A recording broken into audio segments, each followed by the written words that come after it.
Hello and welcome. It is UK Cowboys TV Season 1, Episode 37. It's been a very busy Christmas for us all, so we haven't done Episode 37 post-game show for the Eagles, but I'm pretty certain everybody's quite happy we're not really going to bother going over that again. So we have some special guests coming on next week. One of them was supposed to be on this week, but as you can imagine, with everything going on, everybody's a bit busy.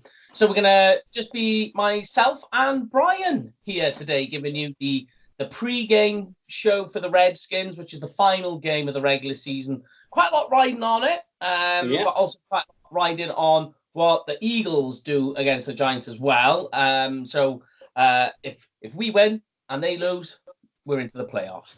Otherwise, next week's pre-game show won't be a pre-game show. It'll be a season analysis, if you like. Hopefully a new head coach. You never know. But from what I heard, he might be staying too.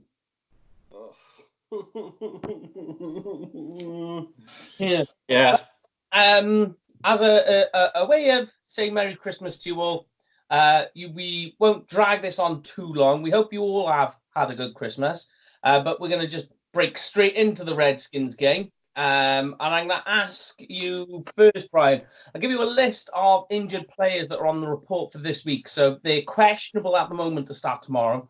We've got left tackle Tyron Smith, back Byron Jones, linebacker Joe Thomas, and defensive tackle Antoine Woods. Any one of those four stand out the most to you? All four? They are important players. That's the irony. Yeah. Is that pretty...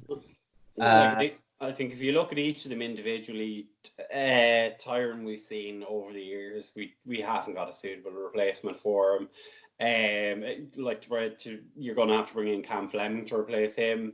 We did it earlier in the season. He was a disaster. He has to go in the off season.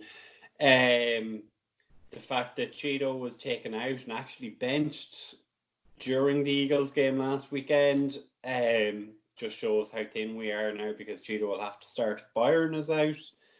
Joe Thomas started again last weekend, and you're kind of going, who do we have? Because we've lost Luke Gifford, Ty Orr, Van Der Esch isn't playing, so if Thomas is out now, you're looking and going, right, you have Malcolm Smith and Justin March, and that's your depth at linebacker. You have four linebackers for tomorrow. And obviously, Antoine Woods were thin as paper and thinner still at defensive tackle. So Tristan Hill is going to have to come in and going to have to do something. He might be. Very, very well could be that we get to see. I mean, the good news is he's had pretty much an entire season to bulk up, put on weight, and work on his technique at the desired size that they're looking for his position. But before we get on to the Cowboys defense, I'm going to ask you about the Cowboys offense, Brian. So the Redskins defense at the moment is quite short. Their running defense is actually a lot worse than their passing defense. But for the Cowboys, in order to get a win here against the Redskins, what are you going to be looking at as the key player, and what are they going to be doing this Redskins defense?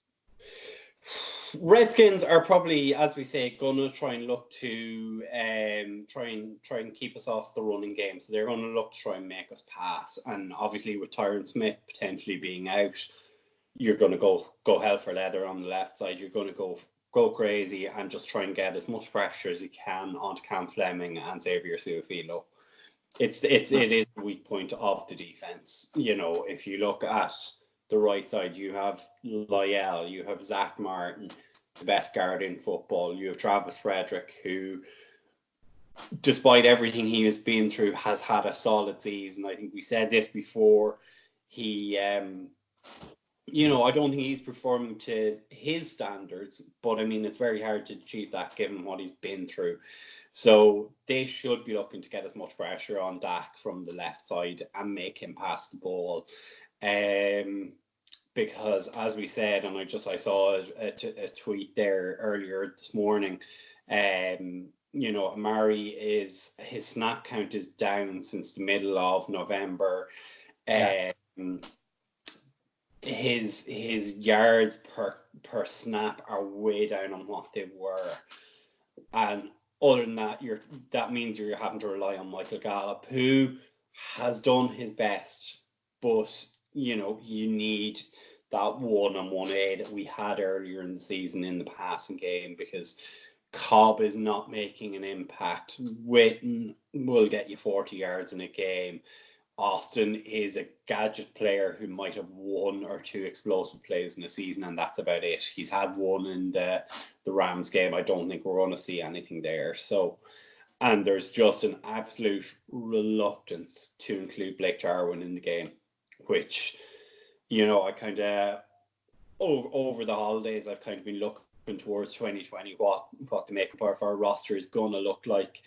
And if I was Blake Jarwin, I think he's potentially restricted free agent or unrestricted. I'm not sure. If I was him, I'd kind of be walking out the door and just saying thanks, but no thanks.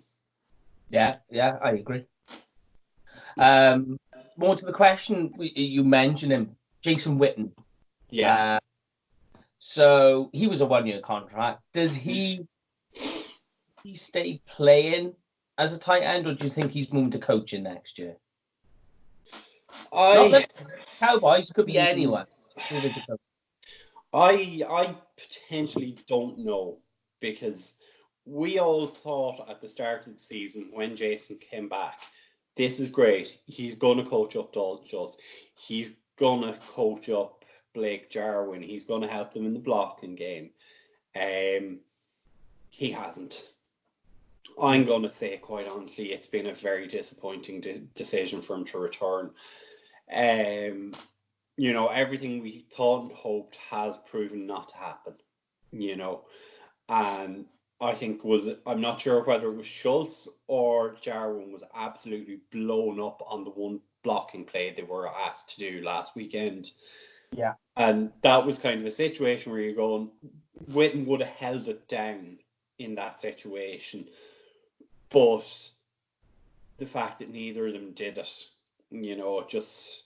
it worries me, and it adds to the list, already long list of potential draft picks that we need to make, is a blocking tight end. Yeah, that non-move type, the one that's going to play in line. Yeah. Okay. So in terms of the Redskins defense, then, because in fairness, their defense has star potential, should we say? It's their making, What are they going to be doing to disrupt or to try and slow down the Cowboys' offense? I think if you look at the Steelers front four, I think they're all pretty much former Alabama Nick Saban players. I don't think there's many that aren't. I think even the backups pretty much are all former Alabama players. So they're going to look to try and get pressure up that way, and try and get at Dak, as we kind of highlighted earlier. Try and get at them from the left side. So that's what they're going to try and do, is pressure. I mean, when you look at it, they do have players that have got sacks, but it seems to be that their defense, although you've got Ioannidis who's got the most sacks for the team, it seems to be spread out quite a lot. You've got a lot of players with like 5 sacks here, 4 sacks there, 5.5 years. So it's quite tricky in that way to key in on what they do. I mean, it even comes from like linebacks. Ryan Kerrigan, who, by the way, I've always said is a Seth MacFarlane lookalike. Have a look at it. You look at it. You're like, that's him. What's he doing? But he's on IR as well, though, isn't he? That's right. Yeah, that was one thing I would say, that he's not playing. But it's a spread out defense when you look at it in what they do. But is there any particular type of player that the Cowboys need to slow down or take away? It could be necessarily that defensive line could be a defensive back as well, because they got Josh Norman, although I would say this is going to be his last year as a Redskin. Personally, this is what I think. Maybe he played in the NFL. But going back to that, is there anyone who you think they need to I think you've a point well made there in terms of the spread of their sacks, and there's not a star standout. For us this season, it's been Robert Quinn with the 9.5 sacks or whatever like that. You don't have that, but what you do have is you have a lot of their linebackers are getting down and making sacks. They're creating. Their scheme is created there that it's a terrible reference to make, but it's like the 46 defense from the Chicago Bears of '85. They create plays that everyone can get pressure at the quarterback. They're nowhere in the same conversation or league, but that's kind of a comparison, is that everyone has the potential to do that. Yeah. I mean, when you look as well, you can see, I know this is obviously the head coach got sacked in the John Gruden, Jay Gruden. Make sure you get the right Jay. Jay, not John. You can see what they kind of went for in the draft on their defense. When you look at the sort of defensive tackle players that they've taken, especially over the last couple of years, you can see what they were trying to build around. But I mean, out of their sort of most recent draft picks, if you like, I would have to say that this year's draft pick, Montez Sweat, has actually been one of their more sort of standout players that they've taken in that front four over the last recent years, wouldn't you say? Yeah, absolutely. I'm just actually I'm looking back at their draft class now for 2019, and Sweat was a good guy. Definitely. Well, that's actually quite interesting. They actually went very offense heavy last year, or for 2019. Which hasn't been the norm for the Redskins. They've tended to go defense heavy. So yeah. Well, I mean, talking of the Redskins offense, we'll move straight into that. Obviously they took a quarterback last year who is struggling quite a lot, but in fairness, like I was speaking to a couple of guys from who are UK Redskins fans. Was saying that it's not all of his fault when you look at what's been put around him. I know you've got Adrian Peterson, who I would like to say is non-human, because a guy age should not be continuing. He's going to break the 1,000-yard mark again, and this is a guy who's gone through so many injuries in the last couple of years and still continuing to perform. You've got that, but another one of the draft picks who's been absolutely on fire this year is Terry McLaurin. Yeah. So, but let's not forget he's also out. I know, which is the irony, But I mean, we were talking about this with the Eagles game. We went through a list of players, their wide receivers that were all out, and we still managed to mess that up. Let me look at the bottom order of their draft. I know, yeah. But in terms of the Redskins offense, what are they going to be looking to do to achieve success and get a win in this game if they can? I think they're going to look and just go, right, the Cowboys are light at defensive tackle. They've Malik Collins and +1. Because we don't know who's going to fill in at defensive tackle. Is it going to be Christian Covington? Is Bennett going to fill in there? How much are we going to actually trust Tristan Hill to do a job? So I would pound the rock up the middle for them if I was the Redskins, and just try and exploit the game. Obviously, we've made stars of running backs all year. Running backs have just gone, well, hey, it's the Dallas Cowboys. I'm going to have a week now. Like we saw last weekend, Miles Sanders wasn't having he was having a decent season, but not a big one. Ripped us asunder. Yeah, it always Chicago Bears did the same. The only defense we seemed to offense we seemed to shut down was the LA Rams. Didn't too bad against the Patriots either, but you got to give it to the weather god as well for that one. Yeah, you do. So that's what I would be looking to do if I was them. And then the other key point, as we just kind of alluded to, McLaurin seems to be their standout on of their receiving core. My tip would be to watch for Calvin Harriman this week. Okay, so he's the standout guy on the offense for that then, yeah? Yeah, like we seem to have also, as much as we're making stars out of running backs, we're also making stars out of wide receivers who have gone late in the draft this year. So yeah, like I'm looking at. I mean, keep in mind, they do have a receiving running back, Chris Thompson, as well, who can take a carry alone as well. Backfield, yeah. Yeah, and I mean, when you look at it, the dynamic of that with a running back like, say, Adrian Peterson, that bulldozer, who's just going to track through everything, and then the Chris Thompson scat back. When you look at that dynamic, you wonder why it didn't work as well as it has. I think a lot of it is O-line, and also they kind of struggled with the idea of who they're going to put a quarterback. And as they always say, if you've got two quarterbacks on your roster, you've always got none. Yes, 100%. But the other part, as you was just mentioning there, that our defense makes always seems to be a great highlight show for a running back. They've also got Dwayne Haskins, who he's okay. He's okay. Yeah. Obviously, he's still got a long, long way to go. But one thing you can't deny is his ability to get on the move. Yeah, he has wheels. He's mobile. But he doesn't seem, he's not as mobile as I would say Dak Prescott is. No. And, a lot of it is kind of moving around in the pocket to try and find a pass. I don't think he's a great runner.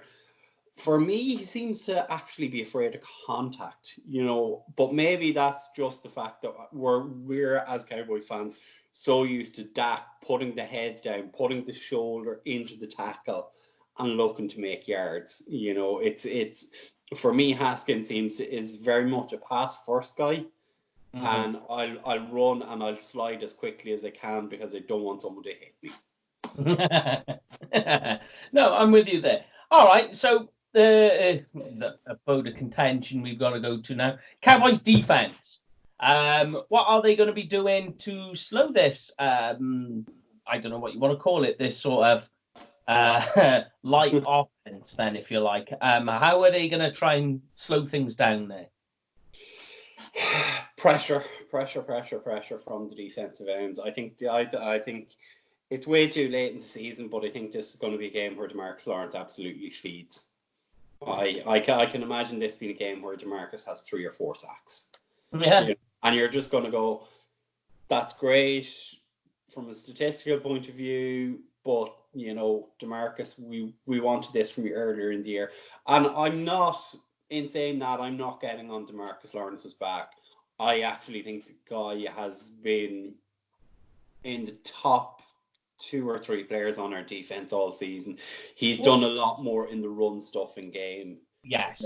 Than he should as a defensive end. You want your defensive ends to get at the quarterbacks. You want your tackles to stop the run. That's how a normal defense should function. And DeMarcus has had to do a lot more of the defensive tackle work. Yeah, I mean, but that's always been his biggest strength. His biggest strength has always been the ability to set the edge on running plays. Yeah. I would say that's probably more of his. He's more positive, on the point of attack, especially. Yeah. On the running game, that's always been more of his. What's the word I'm trying to look for? That's more of his wheelhouse, if you like, in his style of play than rushing the passer. But as you say, you still want to see that sack total higher than what it is. I agree with you. You want to see more. But to be honest with you, his tackle for losses are great for the season. Yeah. They're not bad. His tackle count for a defensive end are high, but there you go. I mean, like as you were just saying, if you're the point of attack guy, it's gonna happen a lot more. And I think a lot of it isn't down to his ability to get to the quarterback. I think a lot of it is that offenses just know where we were coming from, going right, just shade 2 guys over DeMarcus Lawrence, and happens the other end. Which, like we was talking to with Brian Borders earlier in the season about Robert Quinn, that's a lot of where that was coming from. Yeah. You still need the talent there. Yeah. So are you saying then DeMarcus Lawrence is your main guy for this game then? Yeah, I would definitely say DeMarcus is the main guy for me, because we're so banged up at linebacker, we're so banged up in secondary that we have to get pressure from the front. And I would be happy to see, a 5-man front with, 3 defensive ends in there, 2 defensive tackles, and just try and get at Haskins. If that means dropping a linebacker out just to create that pressure. Because if you have Lawrence, Quinn, and Bennett all coming at you, and to be fair to Malik Collins, he has had decent numbers for a defensive tackle. If you get him going as well, it just creates that pressure. As we say, Haskins doesn't want to get hurt. He doesn't want to get hit. It's for me, it's like one of those fighters, that the greatest fighter in the world until they get punched in the face and a bloody nose and they crumble. So that's what I would try and do. Or maybe even if you go with 4, say to Jalen Smith, Jalen, go at the quarterback. Cut loose, just go at him. If he goes past you, it doesn't matter. Like tomorrow, it's a gimme game. It doesn't matter. Yeah. What they do. If they lose, it doesn't matter, because Actually, I got one for you, right? Right. Here's a bit of a hypothetical. Yes. They lose tomorrow. Yeah. They pick 12th in the draft. Yes, I've seen that. Yeah. Whereas if we win, right, regardless if we make the playoffs or not, we're in the high teens. Yeah. Right? Now, I know draft position isn't everything, right? Yeah. 12 is quite a bit of a power position, because once you get through the top 10 are usually, you can gauge pretty sufficiently where teams are going to go in the top 10. It puts you in a bit of a power position at that point when you get to the pre-teens, if you like, of the draft. So my question to you, right? Would you, as a head coach, be watching the Eagles-Giants game as it develops, as your game is played? Do they play at the same time? They do, yeah. They do. They've said it this year that divisions are all playing at the same time. Oh, nice. So you could effectively what? Yeah, you're right. You could effectively watch that game unfolding, seeing the Eagles, seeing how they play, and gauge whether you keep your starters on the field or not. Because obviously, if, say, by half-time, which it could be, or even the third quarter, the Eagles are walking with it, you even, at that point, do you continue to do that, or would you then go, right, guys? See, I know it's the NFL, so you're always playing for pride. That's the thing, right? I think the way I thought about this 3-game stretch was that I didn't think we'd perform against the Rams, and that we would go gung-ho like crazy last Sunday. And that leaves you with a chance of going 8-8. You're getting into the playoffs because you've beaten the Eagles twice. It didn't happen. Yes. I still think this head coach has, as you say, he has a lot of pride. He is still battling for his life and his job. So he is not going to go... There is that. The Eagles are ahead. What am I going to do? Am I going to take them out? He's not going to do that, because he still wants a new contract.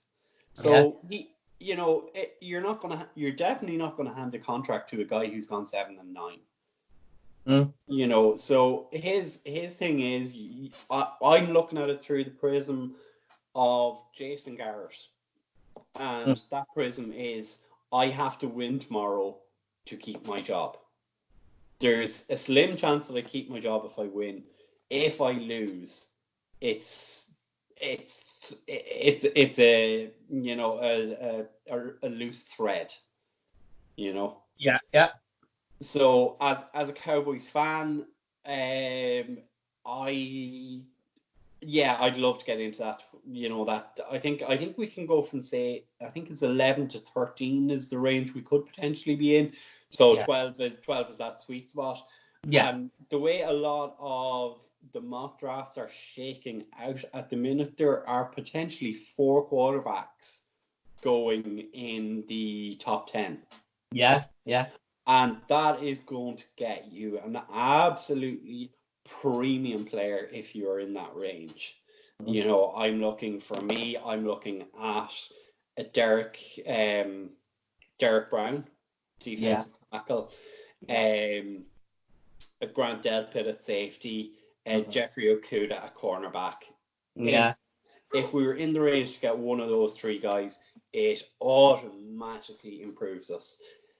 From a guy who's, as Mike will attest, in our fantasy football, I'm a wheeler dealer. Having that 112 pick also allows you that little bit of flexibility to pick up an extra pick or 2. Yeah, you could trade down. Even if you drop back 5 or 6 picks, you could still be in the range for one of those guys. Definitely. That was the big one for me when I seen they could land, say, like in the 12th position. I was thinking straight away, you're either going after a guy like Delpit, or you're trading down. And trading down is a great place at 12 to do that, because you're not going to miss out too badly at that point. Looking at the way things are going, I've still got to fine-tune my defensive rankings. Especially like defensive tackle and defensive end. I've got them a bit jumbled up at the moment. So I might spend today watching a bit of college football and sorting the men from the boys. Oh, we have a lot of college football to watch this weekend. A lot of college. The main thing is the Aggies last night beat, ironically, they beat the Cowboys. I saw a tweet again this morning just before we came on that the second best team in Texas beat the second best team in Oklahoma. With a response from David Hellman going, the third best team in Texas beat the second best team in Oklahoma, seeing as LSU now owns Texas. So he's a bug, yeah. We'll have to send him a text and tell him to keep his gob shut again. Yes. He might be growing too loud this evening, though, because I'm not going to call it, but I don't think LSU are going to have it all their own way tonight. I think Oklahoma are going in very, very quietly with no expectation, and they have a shot to nothing. Okay. Well, I tell you what, first of all, hot take, score prediction, Cowboys, Redskins. Give it to me now. It's going to be a high-scoring game. It is going to be, because it has to be. You know, I think the Cowboys are definitely going to go over 30 points. Okay. What am I going to give in terms of hot take? Amari's going to have a good game. I think he's going to light it up, because we have a lot of players, and it might be a point to discuss if we want, but we have a lot of players that are playing for their futures tomorrow. Yeah, that's true. Know, and I think Amari's going to go for 2 touchdowns. I think Tony Pollard's going to go for a touchdown as well. I would think Tony Pollard might actually be the starter for this game. I think Garrett might go, look, Zeke, we know what he's doing. He's not in contention for a rushing title. Let's just give Tony Pollard a chance. Yeah, why not? He can do it. We know he can do it. Yeah, and I think the defense are going to have 5 or 6 sacks. I think we might have a fumble or 2 as well in there, and I think we might have a couple of interceptions in there. Okay, then. And then lastly, my final question, because we like to end on a happy note, is LSU Oklahoma. Give me a score prediction. Jesus. 52-48. Okay. And who has the better game, Burrow or Hurts? Hurts. Yeah? Yeah. Okay. I like that. I like it. I think he makes some poor decisions with the ball sometimes, but generally as a player, I think he's fine. I think, he was a run-in for the Heisman. Yeah, he was up there. Just, I think more than anything, which is also a reason I think in Alabama they chose Tua over him, is that just on occasions you watch it with Hurts. You just all of a sudden go on this bout of making crazy decisions. Like you have no reason to try and force a ball in there. But I mean that's it for us. Unless you've got anything to add, go on. I've 2 questions for you. Go on then. Right, the first one. Does Jason Witten break the record tomorrow? Yes. You reckon he's going to get 2 touchdowns? Yeah. Okay, and then that was going to be my hot take, just so I could say. Well, come on, now give us your hot take then. It was going to be Jason Witten to get Witten 2 touchdowns and score prediction. Yeah. I think it's going to be 30. Hold on, let me try. 31-10. 31-10. That's not bad. Yeah. And then the second question. Yeah. Who is playing their last game in Cowboys uniforms tomorrow? Ooh, Witten. That's one of them. Yeah. I reckon Byron Jones could be one of them. Not because of the talent, but I think that they won't be able to get him in under the cap. Yeah, I agree with you on that, and I know that's something we're going to cover in the off-season. Yeah, of course. I mean, we got loads of off-season content to come up, which is great. I mean, the good news is there's a lot of news in Cowboys in the off-season. We've got plenty to talk on there. Sean Lee, I think it's going to be another one. Oof. LGW's not going to be happy. No, I know. Yeah. Randall Cobb. Yeah. Tavon Austin. Yeah. Who else have we got? I'm trying to think of the defense more than the offense, because I think the offense, apart from them, lot are fine. Yeah. Because I'll give you an honest take on this. As I say, I was doing up the potential 2020 roster. Go on, you have one. Yeah, I'm wondering, just looking at it, a guy who we mentioned earlier, Antoine Woods. I wonder if he comes back. I think he will, Mike. I think he's still under contract, I believe. But I just wonder if Antoine Woods. No, he's not. 2-year contract. Yeah. So, Jeff Heath. Don't do it to me, Mike. Do not do it to me. I'm sorry, mate. I just think that you can see he's slowing down and the injuries are starting to pile up a little bit for him. So I wonder if, again, it's not a talent issue. Yeah. I just wonder if maybe they will look at where he was and where he is and how much it costs. Yeah. So I'm going to give you where I was coming from on this, because in terms of, as we say, the 2020 roster, and this was based on over the cap for 2020. For a running back, we're returning 1 starter, wide receiver 1 starter. We don't have a starting tight end or quarterback for next season. And then obviously our whole O-line is coming back. Yeah. On the defensive side of the ball, we've 1 starting defensive end. We've no starting defensive tackle returning. We have 2 starting linebackers, 1 starting cornerback, 1 starting safety, and 1 special teams player. So my one is going to be, is LP also going out the door? Oh yeah, I forgot about LP. Yeah. Yeah, he has been with the Cowboys for like 58 years. Yeah. Since like the 60s. He was there when we played in the Cotton Bowl. Yeah, that's true, yeah. Mad, isn't it? He is like the longest serving player. I reckon the LP will come back. He seems that sort of guy who'll just keep going until they tell him to stop. Yeah. They're just like, maybe we need you to stop. Yeah. Like I'm with you in a lot of what you're saying there in terms of who might not be playing. I disagree with you on Heath because we've only 2 safeties coming back next year. I know. That was the only reason why I was on the shelf with Heath, because very light. I mean, you've got Donovan, you've got Xavier, you've got Heath. Really your main 3 stars. I know you have more you can fiddle with on the depth chart to put the safety.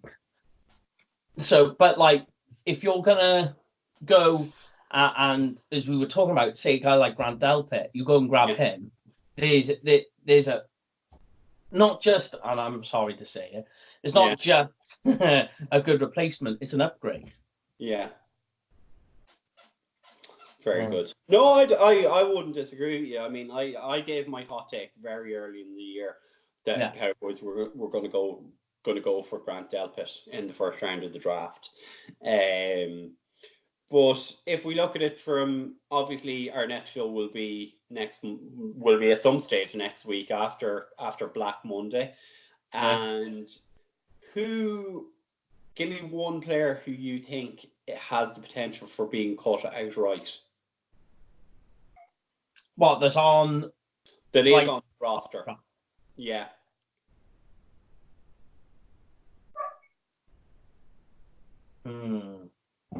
Could be cut who's... No. So I'm not going to pick anyone who's still on a rookie contract, because that doesn't make it... No. Not on a rookie contract. Which makes it quite tricky. Yeah. You wouldn't do that to him.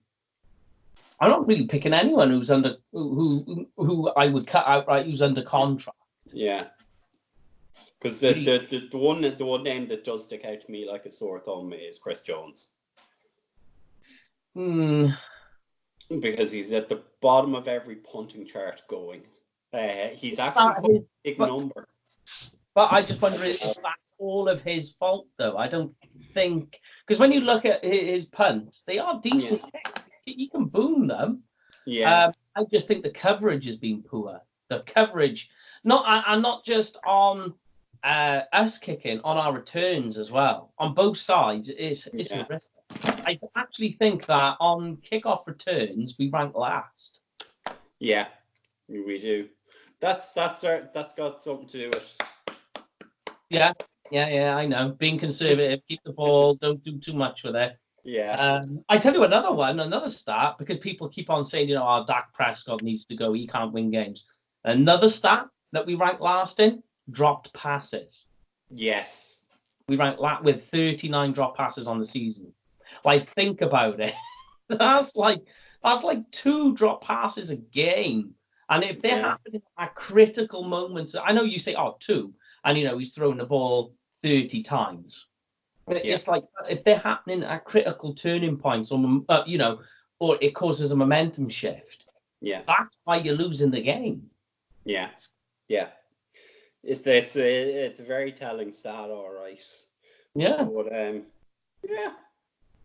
But but that's that one. So we'll have a special guest with us for the post-game show, and then we will have DallasCowboys.com's Taylor Stern coming back next week. So it'll either be for a pre-game show or it'll be a season review, and then we'll just go over then our plans for the off-season, a bit of draft talk. So basically, once the Cowboys aren't playing for the season, the show turns into the draft show. Obviously, we'll get special guests on for that as well. So we'll get Brian Broadus on and some other secret guests we've got lined up. Keep that in there. Yeah. But apart from that, for this week, thank you very much for joining me, Bri. I know you're busy as well doing things, and I will see you on the other side next week for the post-game show. And Happy New Year to all the Cowboys Nation. And Happy New Year. Woo!